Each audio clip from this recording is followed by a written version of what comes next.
Firing. He's going for Landry down by the end zone. A tumbling catch for a touchdown.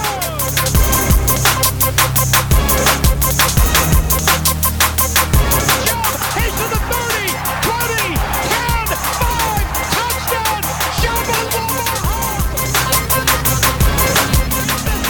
Is this how it feels to win? Welcome back, Survivors. Episode 37, Season 4.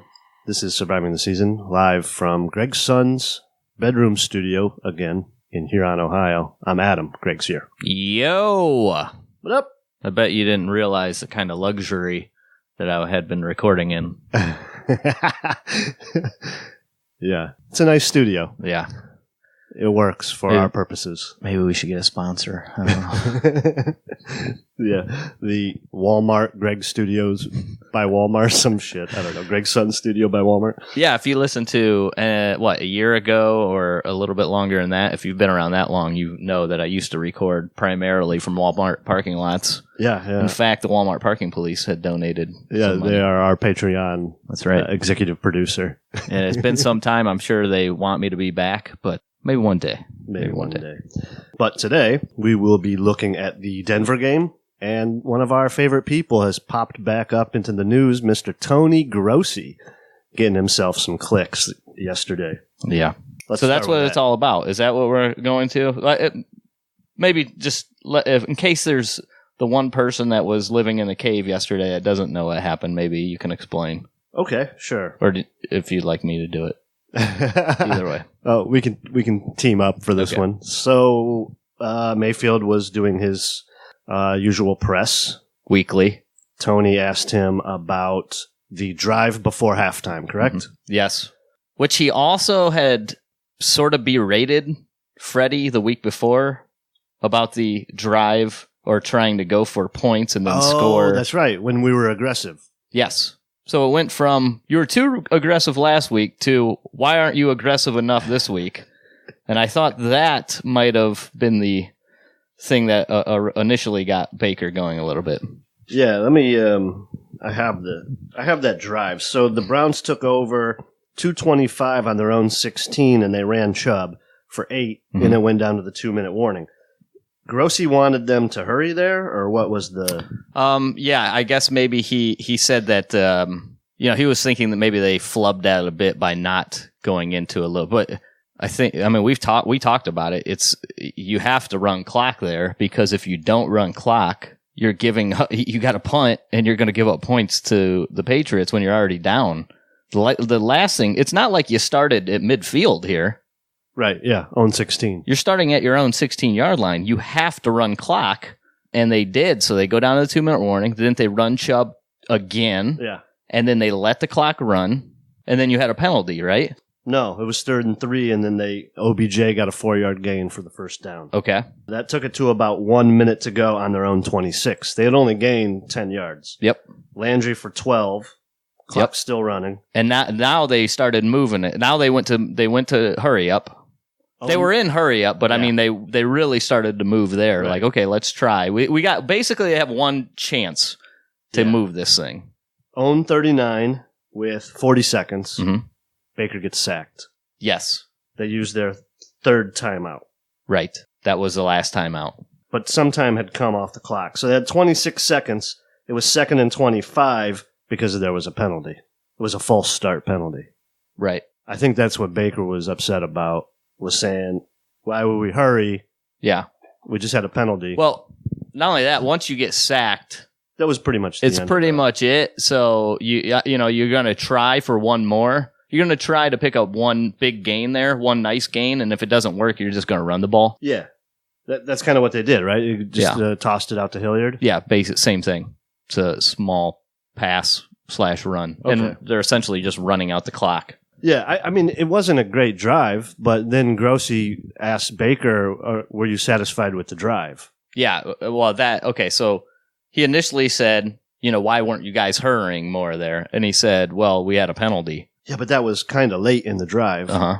I don't know. I think Baker took it the wrong way, and then Grossi's also being a dick. As usual, he's always been nothing but negative Well, yeah, he's cutting him off. And really, I don't really care about this very much, to be honest. Right. I mean, we're going to talk about it because it was such a big thing yesterday for the Browns. But and also it's Grossi. And it's Grossi, yeah. So you got to remember, like, Baker doesn't like Grossi for the obvious reasons of being shit on in the pre-draft, saying, well, I will retire from my job if the Browns draft Baker Mayfield. Okay, he did not retire from his job. He's still there. Yeah. And now Baker has to look at him every day. And if we know one thing about Baker, and you can be mad at him about this if you want, but he holds grudges, and he will not forget. He is not going to let it go. And at some point people go, oh, just let bygones be bygones. That is what fuels Baker. If you don't understand that to this point, then you don't understand Baker Mayfield. Because the thing that drives him is when everybody thinks he can't do it, he wants to prove that he can. He has been looked down now until he became the first overall draft pick in the NFL draft. He was a walk-on at Oklahoma, a walk-on at Texas Tech. Didn't get any looks, and everybody was saying, if you remember, Matt Miller, it was halfway through the season, we were talking about, we had our pod with Pete Smith, and we had talked about Baker Mayfield being the top quarterback come out that year. Matt Miller put out a podcast on how to reassemble the Browns and said, oh, I would just probably punt on quarterback for the third year in a row, which was absolutely just hilarious. And then he said, just go ahead and take Baker in the third round. So the sentiment was out there that Baker is no more than a third round pick. He's basically Colt McCoy. That's the way he was being treated. And so Baker, and Tony Grossi was another one of those people. Baker remembers that. And then since you've been here, it's the constant jabbing of like, well, why don't you do this? Why didn't you do that? Well, You can't go from, well, you're too aggressive last week, and now you're not being aggressive enough, and well, that cost you points, and then it didn't cost you points this week. You didn't give up any of the extra points to the Patriots. Now, could you have worked the ball away down? There was no doubt in our mind, in my mind anyways, I don't know where you stand on this, that was the right decision against the defense that you're playing. You're not going against Seattle's defense this week. Right. You're going against the number one ranked defense. They actually dropped a spot since the game. That was the toughest game that the New England defense had, by the way. San Francisco is now number one, at least by Football Outsiders efficiency DVOA rating. And so New England, at the time, the number one defense, we saw the amount of turnover. They are plus 17 in the turnover margin. Plus 17. Okay. So you want us from the 16 or whatever 19-yard line. We're going to go with 2 minutes left, and we're just going to throw all caution to the wind, not try to run any clock. Right. Not run any clock. When Tom Brady's on the other sideline. And Tom Brady's on the other sideline. All they need is either one turnover or they need to punt, and of course they're going to move it right back, or at least attempt to get points, and we get the ball at halftime. So that was the other thing. We get the ball at half. Yeah, and it was 17-7. So, the Browns, they're thinking, three. If we can get 40, 40 yards, we got 2 minutes. They only had one timeout as well, so they didn't have a lot. Yes, a lot of leeway there. If you have 3 timeouts, maybe they're thinking it, but they still are running. They're still running the ball to the 2 minute. They're getting, or at least they're running clock to get to the 2 minute warning. They're not going to leave, a minute 45 on the clock for Tom Brady in case they have to punt. Right. You have to run clock there because we've seen New England do it time and time again. Get the ball back at midfield.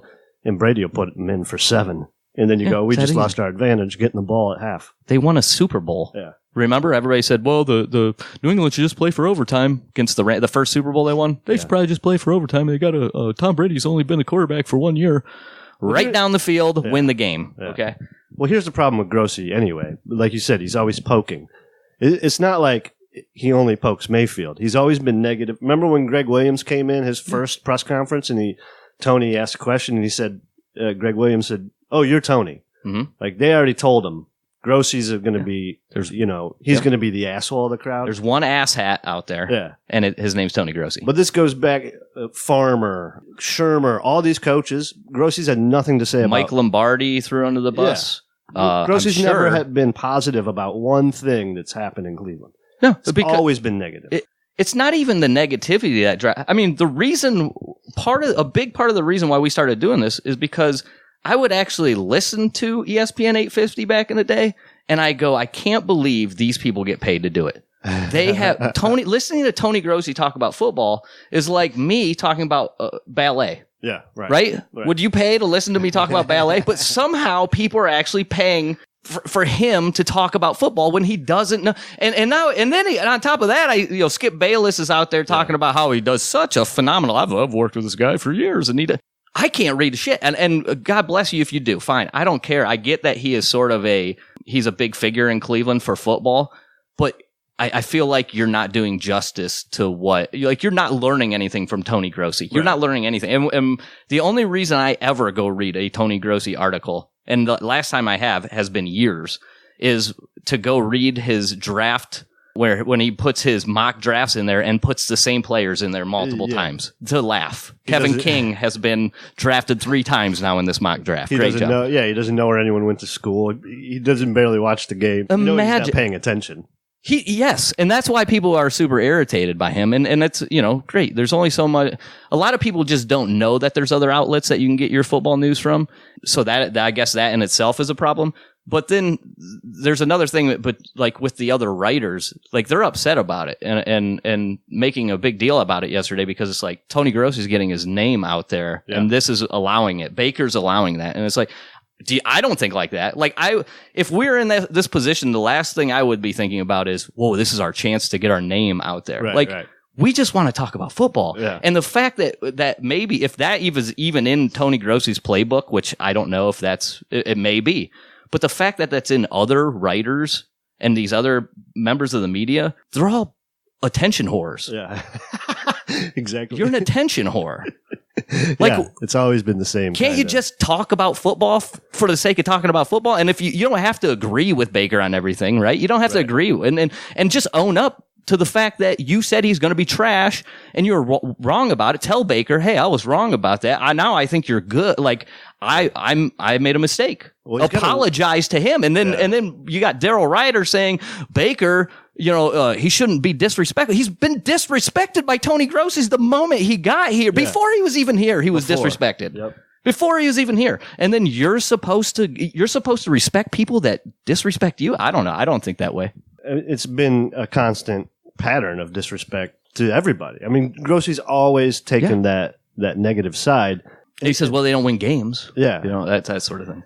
It just kind of like I think the players and the coaches and they kind of know what to expect from him, and usually they just sort of dig through his question or make a joke about it. I mean, Kitchens has been joking with Tony. Hugh used to joke with Tony. Sure.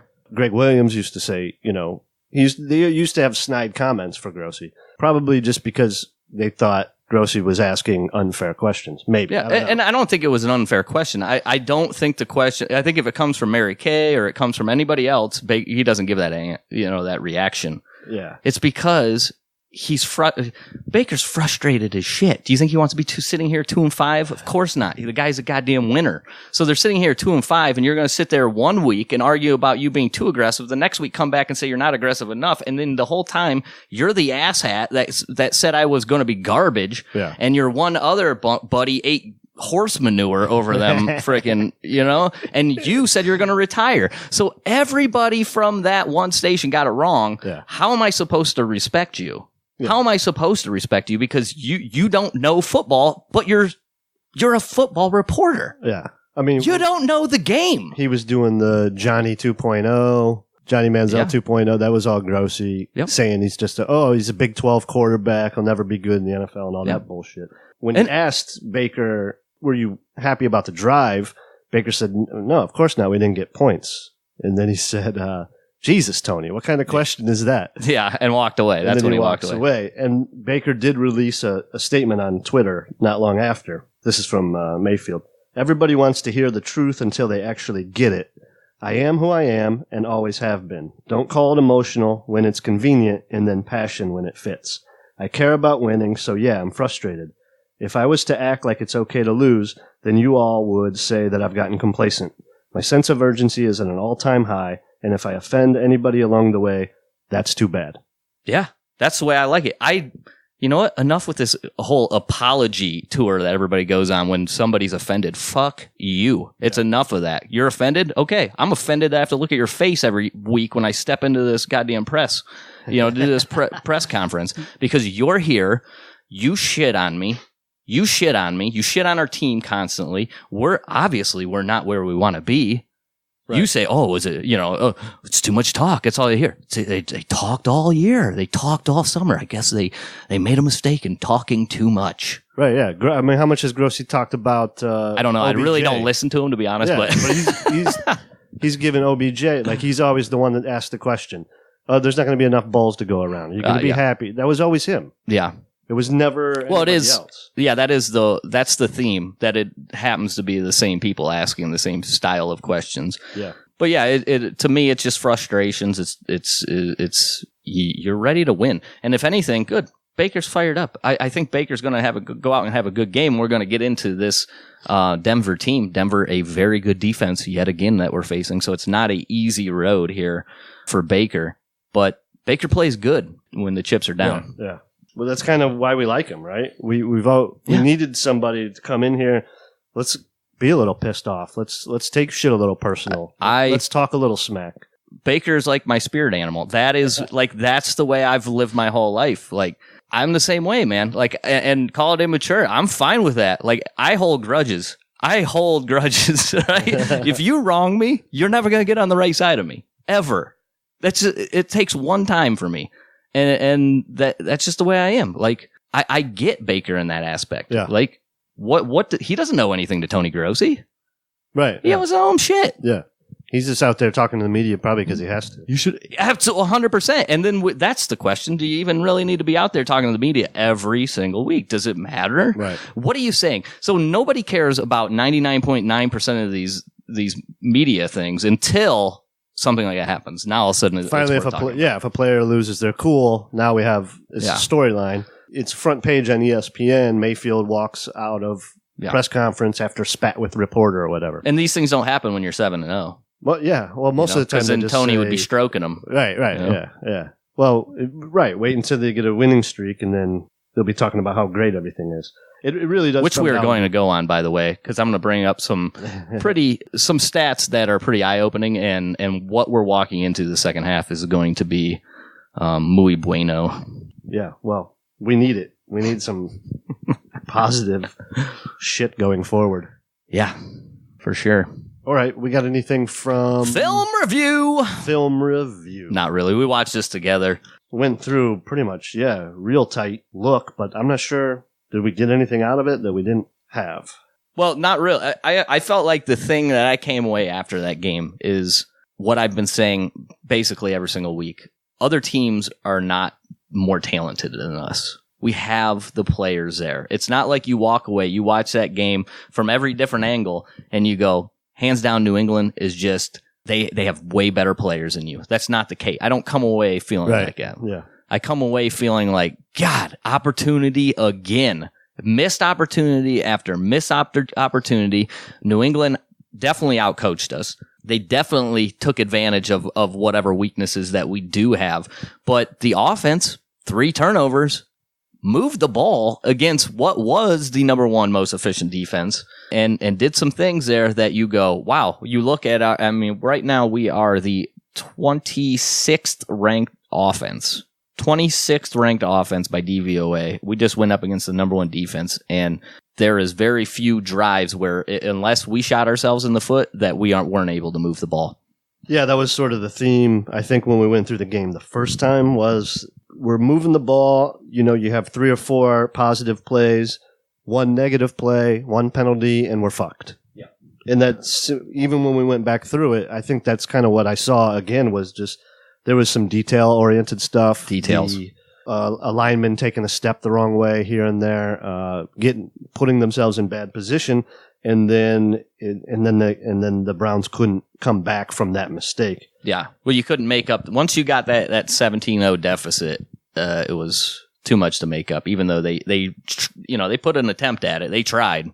Yeah, just too much. We talked about the 3rd and 10 screen to White that went for 59 yards. Yep.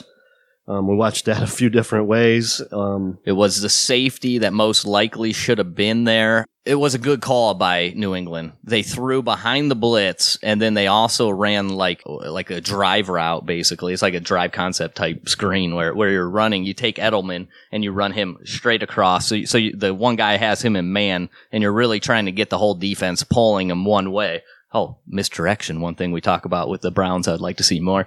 You get the defense going one whole way, and then you slip out your back. The thing, when you're watching it, you go, well, who is supposed to be on the back? Because there's absolutely somebody is supposed to have responsibility for that back, but it's nearly impossible to tell who it is because nobody even really looks at him or even thinks, like, there's not even a thought in the back of somebody's head like, oh, there's my guy. I blew that. I think it was the safety, but I can't tell you for sure.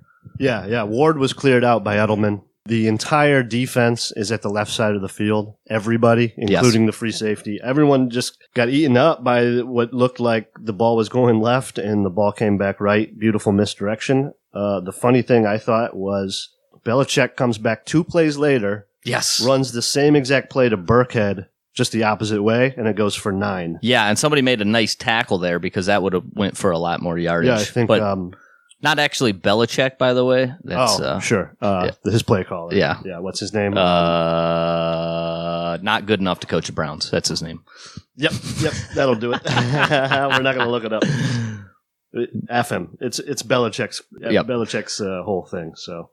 That's about it for film review, eh? Yeah, well, the only other thing, like very first play of the game, okay, because this has happened now a couple times where people are like, yeah, Myles Garrett's got some sacks, but he really hasn't done anything this year. And so Jesus. I'm getting into this. So even yesterday, I'm like, I go on Twitter and I can't believe the amount of people that think Myles Garrett has anything to do with the defense struggle right now. Any of it. And then they go, well, it would be nice if he could stop the run.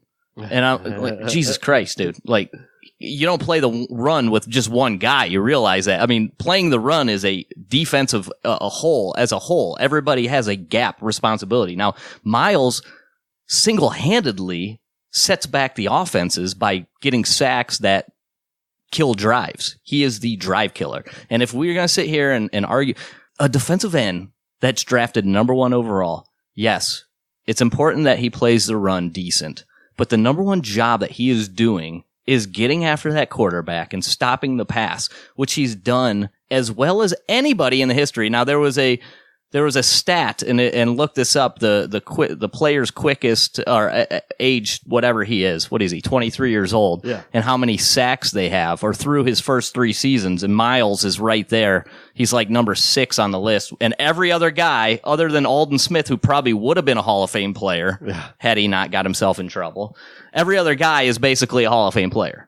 So if that's not good enough for some Browns fans, which I just find absolutely hilarious. But he's also really good against the run. He is really good. But this year, if you look at his Pro Football Focus stat, he's only average this year. He's been excellent the other 2 years. So now, in the first 7 games of this year, he's only average. Okay, I'm sorry that he's not fucking Superman. Okay, I'm sorry. Yeah. He's not. Like, he is a human being at the core of Myles Garrett. I know he doesn't look like a normal human being, but he is just human. So he can't do everything. But there's plays that, they run on the outside. They run around the outside. And I showed you a couple plays where whose responsibility? Myles is crashing down. The linebacker actually has outside contain there, and you can see that clearly on film. But if you're not watching that and you just go any run to the outside and Myles, the defensive end, he has contained. That's just not the way the defense is being played. So please, you have to look at these things a little bit closer before you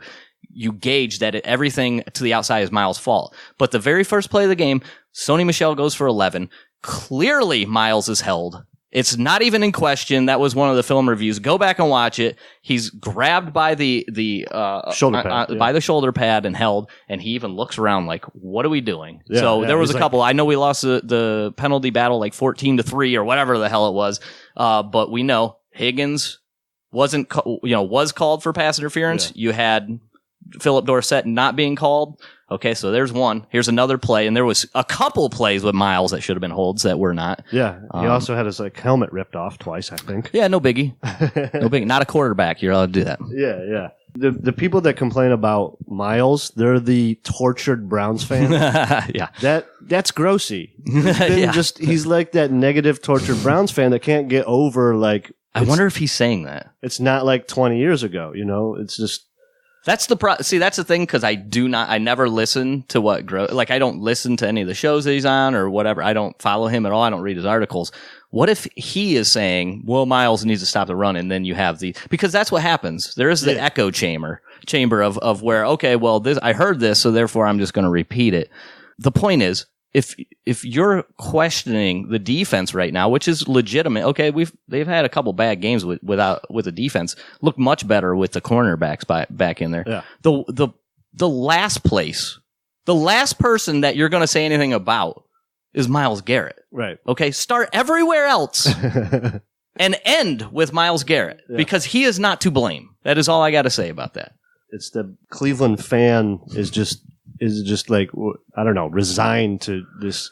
Well, they're not winning. Oh, well, this is the argument that I heard for years. And I've had good friends of mine make this argument to me. And I'm like, this is not a good argument. Where they go, I'm like, Joe Thomas, first ballot Hall of Famer. Well, he never won anything. Right.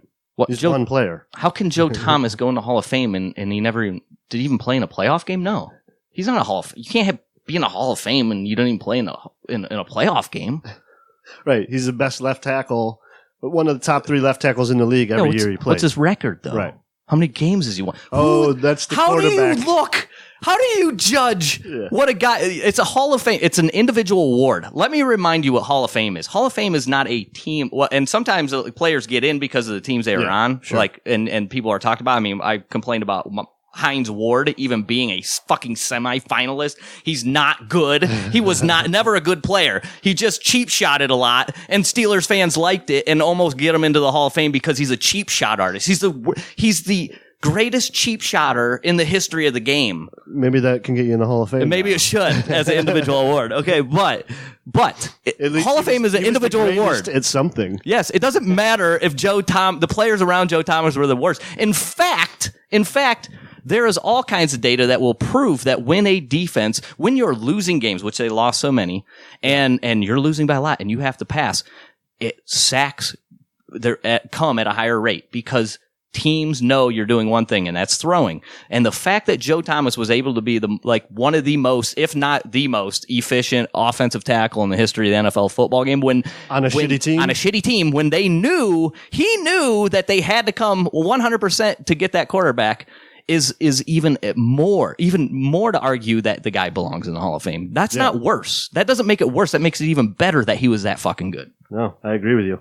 And that's another thing we can say about, if you guys want to complain about Vernon and Garrett not putting up sack numbers, the offense has got to get a fucking lead. Yeah, but they are, though. Well, they're still putting up sack numbers, but we haven't led. We're struggling. So as soon as these guys can have some opportunities, the offense got to do their part. Yeah. And the offense hasn't done their part so far. I looked at the other day, and I had picked them to have, remember, 50 sacks is like a mark you really want to shoot for. I think maybe three or four teams had over 50 sacks last year as a team, and we're on pace for that, and we're 2-5. Right. So, and looking at the schedule coming up, whew, boy, let's go. It's not even Andy Dalton anymore. Okay, it's the Ryan Finley led Cincinnati Bengals, who've given up like 40 sacks already to this point. It's an outrageous number. I'm excited about the Bengals this year. I'm excited about them going forward. Yeah, so when you look at that and you go, oh, these are teams that we're definitely going to have leads against, the 22.5 sacks is definitely within Miles' range here. Oh, yeah. But if let's just say this. If Miles sets the single season sack record, but we don't make the playoffs, people will say, if Miles only played better. It's not enough. It's not enough. Our offense is useless, but I'm going to blame Garrett. Yeah. Our offense. The one guy actually said, well, because I said, so the game against the Jets where Miles had 10 pressures and 3 sacks, and the game against Seattle where Miles had 7 pressures and 2 sacks, those weren't dominant. Because he said he hasn't had a dominant game yet. Right. Said those weren't dominant. And he said, well, he had 5 penalties against the Jets. Therefore, I go, well, you better get used to him getting off sides. And if you want to be the guy that argues that the body weight sack, roughing the penalty bullshit is a good rule, you go ahead and be that guy. Be my guest. But he said, and then against Seattle, they ran all over us. Right.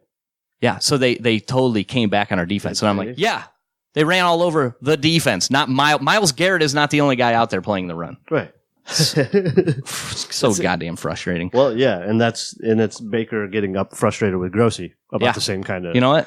Mostly the same shit. Told you he's my spirit animal for a reason. Grossi's favorite saying is 100 Years War, here we go again. He's the fucking general. Yeah. Okay, well, it's about time we have a fucking mutiny then, if that's the case. All right? How the fuck do we kill the general? Yeah, no kidding. Let's go behind enemy lines. I know you wanted to get into what the Browns were coming up to. We have 2, 4, 6, 8, 9 games remaining, and I believe you've got a little segment here. Well, it's not even. No, I don't really. It's not even so much what we're coming up to, I guess, but what we sort of already been through also. Okay. Because one of the things this week we are facing the Denver Broncos, right? Who is the number 3?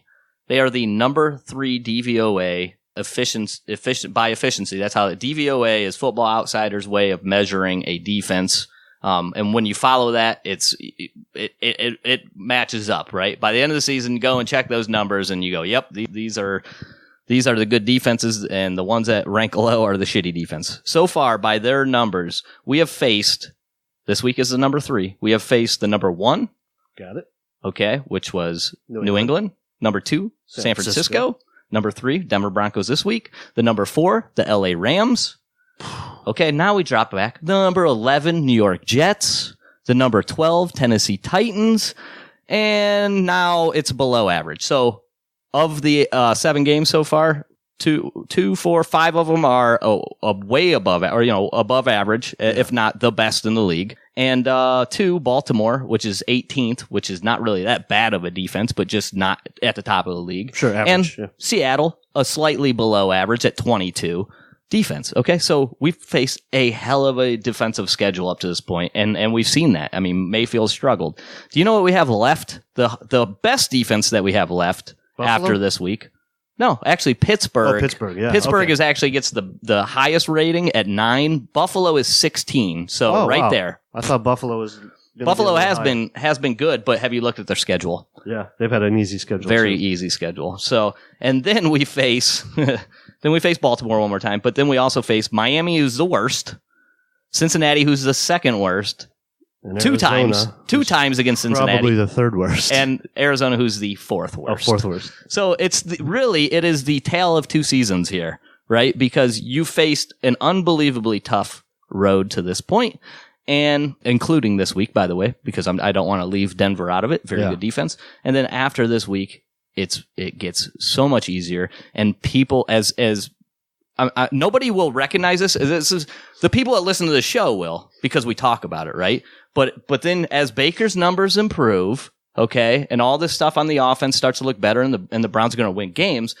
We're going to get to a point, Adam. This is my prediction, and I know it's going to come true because it always fucking comes true. This is the way these things work. People are going to say, Freddie's doing something different. They're doing something different now. Yeah. There's things have changed in the building. I don't know what it was, but they're onto something, and we got to get more of that, and we got to do more. Maybe it was Grossi, and he got him fired up. I don't know what it was, but things changed that 1 week when Baker got into it, Grossi, and something's different. But they're getting it right, and Freddie was the guy for the job. Freddie ultimately has been the guy. Because they're going to go 9-0. Because 9-0 because I got this shitty schedule ahead of them. We haven't beat anybody. Okay, we might beat Baltimore, and all it is just it's you've played a tough schedule. Now you play a bunch of shit teams. Last year they go, well, look how good we finished. They're all shit teams we beat. We talked about it numerous times. You got to beat. You can only play the teams that are on your schedule. I'm upset that we haven't beat a good team yet, but I fully expect us to whoop the shit out of these crappy teams. Yeah, it's definitely 2 seasons. But something's changed, Adam. If we can blame it on Grossi and Baker walking out, fuck it. Like, whatever you need to get over that, like, motivational hump or whatever gets you on the good side of feeling, right about the Browns, take it. Yeah. We'll take it, It doesn't... But those the national people who don't watch these games, right. It's a whole totally different narrative. It's like, Freddie's got it. If you look, it's because the offensive line hasn't given up as many sacks. They don't look that the defenses are garbage, straight garbage. Why aren't they giving up sacks to Miami? Cincinnati didn't even sack them twice. Dude, they played him twice and didn't sack him. Baker got sacked so many times in the first 8 weeks and he's not getting sacked anymore. They changed stuff. No, they played a hard goddamn schedule. They played Nick Bosa and they played Jadeveon Clowney and they played, the New England defense. They played all these guys that are good and now they're going to play a bunch of bums. You know who's set up to look really good? Justin McCray. It was because they put Justin McCray in. He's playing so well. Basically, did you see what Monken said about him? Justin McCray is going to get paid next year. Yeah, based on these last 9. His grade was one of the worst, by the way. At Pro Football Focus had Justin McCray the worst Brown graded out this last week, but they said he competed. He competed. You know what that is? He is the equivalent of the try hard. Yeah. He competed. That's the best we can say about him. He competed. He got after it. Okay. All right. So, there's that little, thing. I guess it was a little bit of a... Little segment there? Little segment. So, get ready for all the predictions 6 weeks from now when people are going, say, they finally got it together. What was the changes? Right. Because we're humans, so we need a correlation for every cause. Yeah. Or we lose our minds. But there is. It's that... The teams all suck that we're about to play. Yeah. There's an easier explanation than the one that we're going to give to it. Yeah, we're going to make it all about something weird. So, preview time? Yep. Preview. 4:25 p.m. Eastern Time on Sunday. Your Cleveland Browns 2-5 travel to Denver to play the 2-6 Denver Broncos. Heyo, I'll be there. With no Joe Flacco, the Browns are -4 on the spread. What? Browns are favored. Oh, I thought you said the Broncos were -4. No, I'm sorry. The Browns are -4 with no Joe Flacco. Jesus. So. I was about to bet the farm again. Yeah. Which I hope you didn't bet the mortgage last week. You would have lost by a point or whatever. It was 13, wasn't it? Yeah. Never listen Nobody's to me. taking betting advice from us. Hey, I won the one earlier in the season. Yeah, I would bet the Browns. Bet the house. Bet the house again. Either way. Yeah, why not? I'll be out there. This could be a fun one to be at. I think the Browns fans travel pretty well for this one, right? Oh, it seems like there's a lot of people. Yeah, and a big group going to the Brown. I wish I had Mile High Browns backers bar. I believe. Shout. Anybody going? Paul Brown asked me if I was going, and so he'll be there. I don't know about Jack Duffin. Duffin? Yeah. Is he making the trip? I don't know. Paul Brown makes these trips and doesn't bring his buddy Jack Duffin. We got to talk to him. I'm going to talk to him about that. Like, come on, man. You got to bring JD. The Mile High Browns backers of Denver is at Mile High Browns, all one word. Follow them up. They so high. Looks like they watched the games at Stoney's Uptown. What a great Jesus, great the name Mile for High. You got to be shitting. In Denver is at Stoney's at 420. Yeah, no doubt, right? What the unbelievable. Now, I wonder if I can get Paul Brown to eat an edible. Get some film if you do. So here we go. No Flacco. The Browns should. You said Denver's got a good D. Denver does have a very good D. The defense has to go in there and get some fucking turnovers. The offense has to go in there and put up some points. And let's get this thing moving. Let's get this, positive train on the track. Well, I don't know how much better this makes it for the Browns, but the fact that Joe Flacco is out, your boy. Your boy. Love him. He's out, and so they are going to be playing Brandon Allen. Is that the Allen? Yeah. Because there's two out, and I always get these two. Now, this is small hand Brandon Allen, from what I remember. He had like 8-inch hands. He had some kind of... This is out of Arkansas? Yeah. Hand extender, like workout going on. Oh, Jesus. That's hilarious. Extends for hands.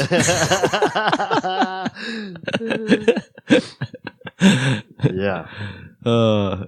What if you got those emails in your junk mail all the time? Extend for hands. What? They know you're a quarterback. Yeah, so the fact that we're facing him and no Flacco, you know, I mean, look, Flacco's not terrible. Right. He's just not a great quarterback. He's just an average guy, and you know, he's been okay this year. He hasn't done anything fantastic. He's never going to do that. But the fact that you're bringing in a guy, and I don't know if Allen's ever had a snap. No. Not this year he hasn't, but I don't know if he's ever had one in his career.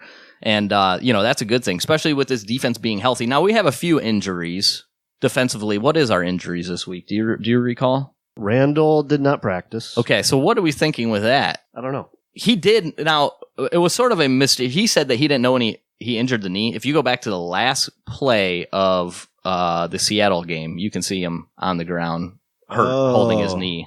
So that might be what it is. Yeah. Oh, he definitely hurt his knee, but I don't know how long he's going to be out. So he may be out, which, you know what? You put Justin Burris was in for 22 plays. He seemed to be fine. And between the other guys, like, I don't love it, but I'm not really worried. I don't think this is going to be a safety. Like, a safety's going to, if we're down a safety, it's going to kill us. This is going to be one of those games where we got to stop the run first. Yeah. I mean, Philip Lindsay and Royce Freeman. Yeah. Those are two backs, two young guys, second-year backs, both of them. You're talking about a combined 850 yards, basically, out of them, 6 touchdowns. And then also both of them getting it done in the pass game. 160 yards for Philip Lindsay, 26 for Royce Freeman. Now, Royce Freeman is like the third down back, but also getting a lot. They're really just splitting time. Yeah. But when it's third down, Royce Freeman's the guy that comes in. I think Lindsay's listed as questionable right now. I believe he didn't practice on Wednesday, but I think they expect him to play. I don't think it was anything serious. And he's out of Colorado, definitely a guy with a little bit more burst. Freeman a little bit more of a plotter, but still gets it done. Both of these guys get it done. You know, Philip Lindsay, the guy, a little bit more probability of hitting a home run on you. So if he's out, I would say that's another real positive for the Browns. Yeah, our other Eric Murray, our other safety, did not practice yesterday. It's an undisclosed injury. They are awaiting test results, which should be known today, according to Daryl Ryder. That doesn't sound good. So we might be down 2 safeties. Well, yeah, and he played nickel most of the game. I bet if I went back, it would probably be all of the game last week. So worst case scenario, TJ Carey goes back to the nickel. I don't think that's really a downgrade. I think both of those players on the same level. Not worried about that one. Our other 2 injuries, Daniel Ekuale with a calf and Farrell Brown out with a concussion.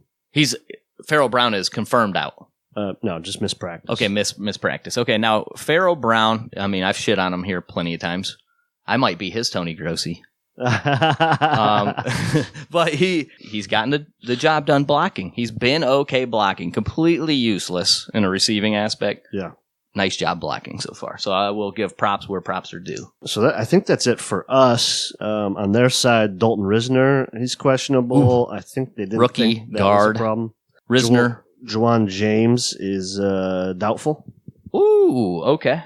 This is getting better. Because now Garrett Bowles. That's their left tackle. He is the left tackle. Garrett Bowles, decent grade on Pro Football Focus. I think he's around a 70 or so.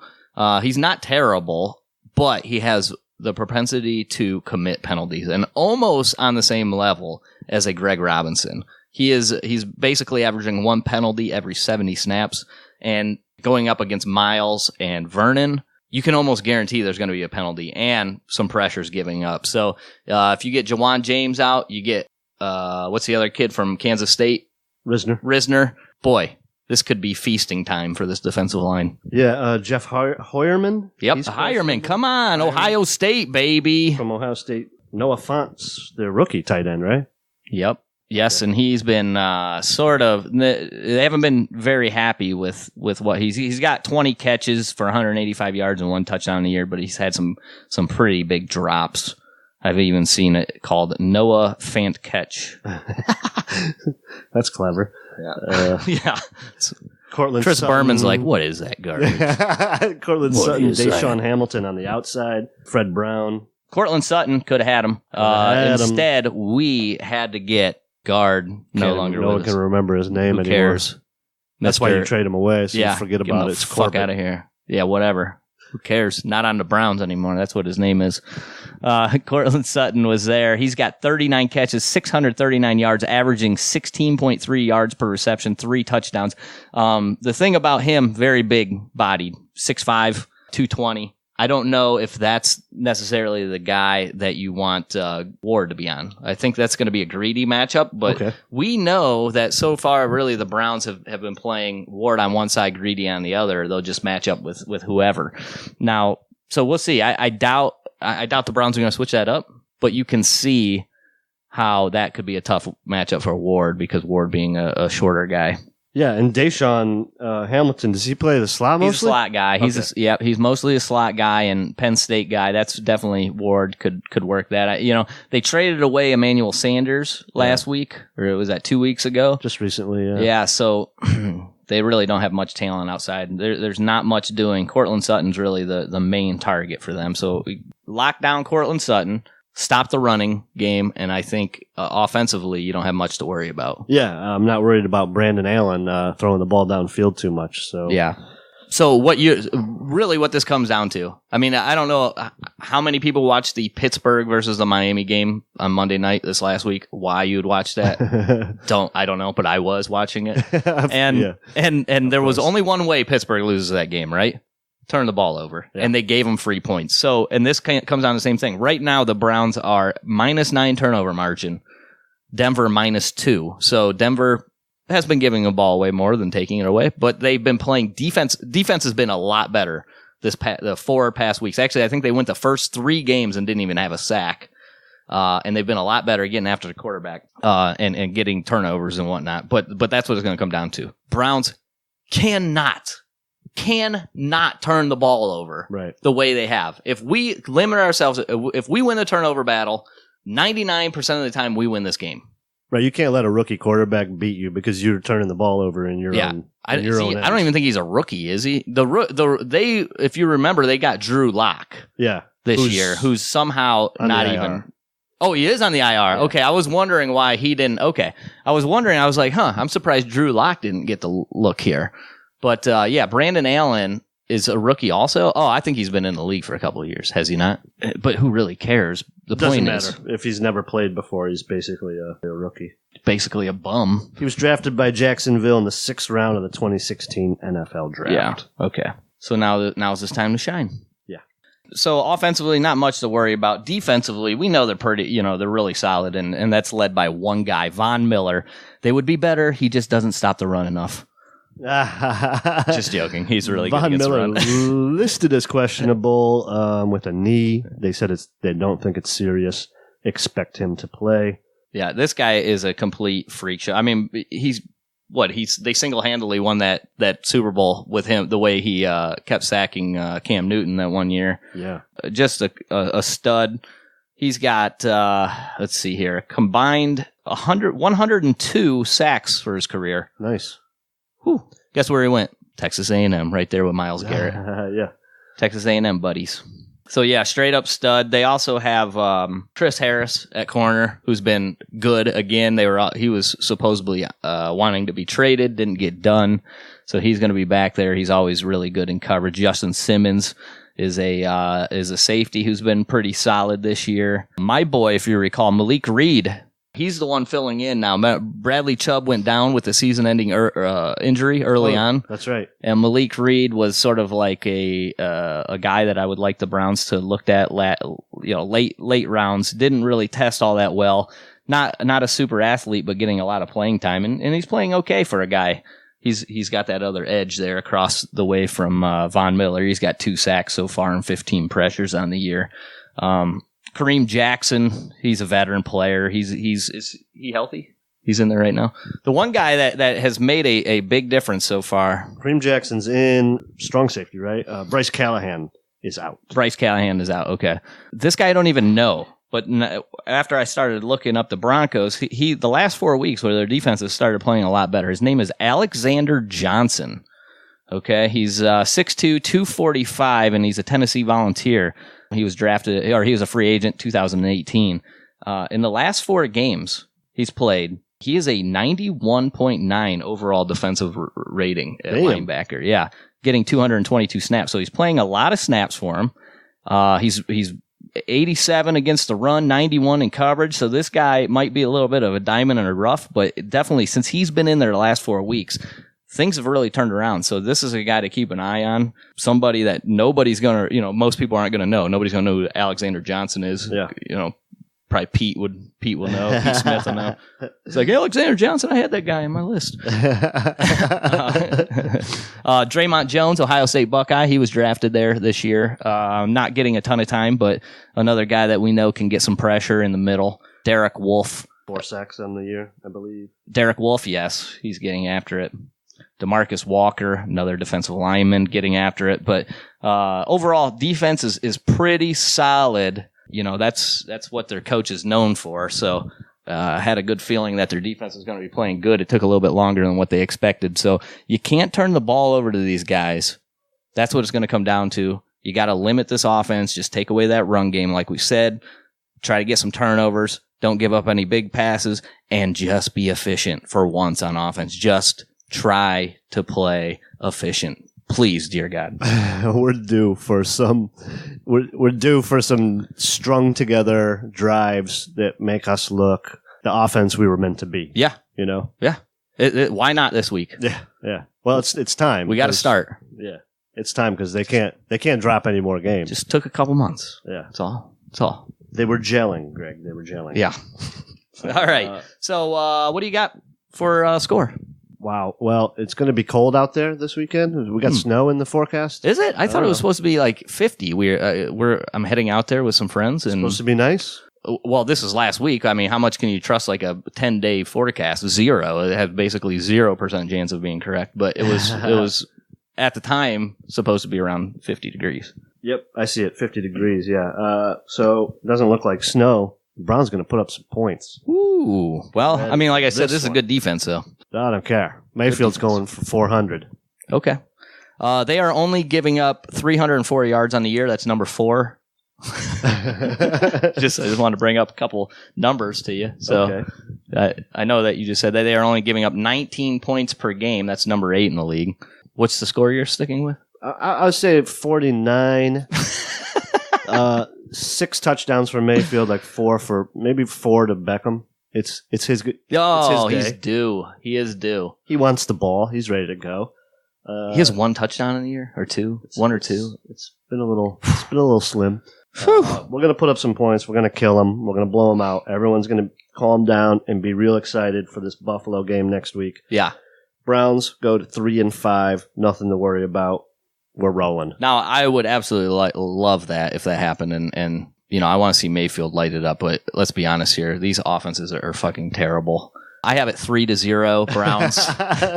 You going the other way? Here's some. Let me tell you about these offenses. Denver is 29 of 103 on third down. That's a 28% third down percentage. We are 24 of 83, 29%. Got to be better. Neither team is picking up. You can't even pick up 1 out of 3 third downs. How do you expect to score points? It's Denver Broncos 15.6 points per game. That's 28th in the league. We are 19 points per game, 25. If I said at the beginning of the season, we're going to average 19 points per game, you would have punched me in the face. Yeah. No, that would have been completely unrealistic. Yeah. With our expectations coming into the season offensively. That's definitely been the biggest surprise this year is how inept the offense has looked. And if you go back and look at preseason, that's what we were worried about. Yeah. Watching a couple preseason games where the offense looked inefficient as fuck. Offense has been terrible. The defense has been just slightly below average. The only good part of the team has been special teams. Right? It's been the only good part. And it's like we went backwards. We had a kicker we wanted to throw away throw out with a garbage. Yeah. Unbelievable. That's the NFL for you. But let me remind you, we have also played good teams. Yep. We are about to play shit teams. It's Get ready. Buckle up. Buckle Browns. up, everybody. We are turning this boat around. The aircraft carrier's getting turned. Took a little bit of time to turn that fucker, but we're going the right way now. Maybe. Better hang on, bitches. It's going to be F-15s flying all over the place. Let's hope so. All right. Anything else? We do. We have a review. Let's cover this Review. because it's awesome. We only read the good ones. I'm just kidding. We read the bad ones too. Yeah. We had one in that we were very angry. Browns fan in South Carolina, JCW. Born and raised in Cleveland, but here in South Carolina for the last 10 years, this is the best Browns pod by far.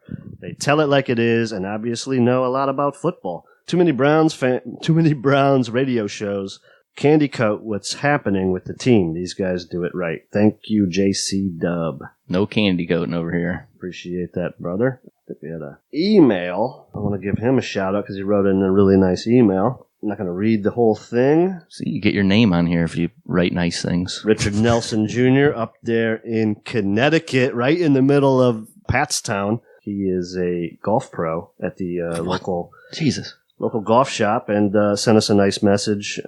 He said Denver, where it will all turn around. Oh, I like it.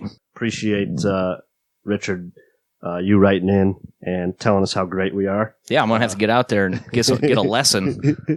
God knows my golf game needs it. Yeah, no doubt. He's been a fan since Leroy Kelly. Whoa, Ernie he must Green. be one of the older ones. Oh, that's on the older side of our. Yeah. Someone obviously taught you how to get to your podcast app on your phone. My kid showed me how to work the apps. Thanks, Richard. Appreciate it. Thanks, brother. Greg, what is our Twitter? Our Twitter is at SCS Podcast, and our email is Surviving the Season at gmail.com, patreon.com/STS Podcasts. If you want to financially support the show, shout out to all of our executive producers. We appreciate it, guys. It's now time for our second season. This is hopefully the time where we see what we thought this team was going to be through the first part of the season. Greg, tell them what we say. keep on surviving.